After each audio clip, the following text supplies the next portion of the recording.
Tao cũng bảo thì nhiều con nhiều. Ừ. Rồi chứ cấm nhiều con rồi. Nhớ sao hả?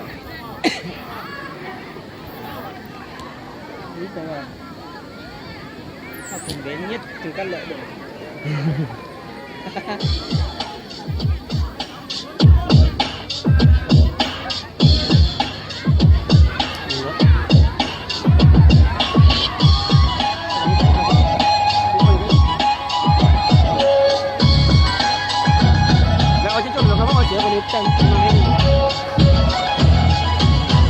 Xuân xuân ơi xuân đã về, có đâu buồn lòng buồn xuân đến. Xuân về đó. Tiếng cho thưa mừng đón mùa xuân. Xuân xuân ơi xuân đến rồi, cánh em bay về cho tình mình nào.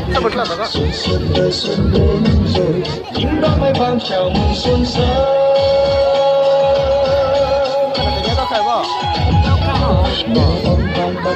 Ô mẹ chấm nhiều tấm hết rồi. Hoa em ấm ấm vui, bao em thơ quả mới tươi cười. Chào một mùa xuân mới, xuân xuân ơi xuân đã về.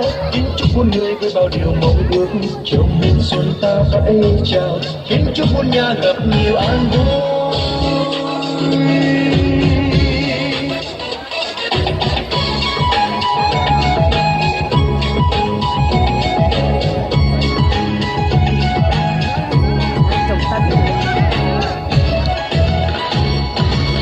Tết đến rồi, Tết đến rồi, Tết đến rồi, Tết đến trong tim mọi người.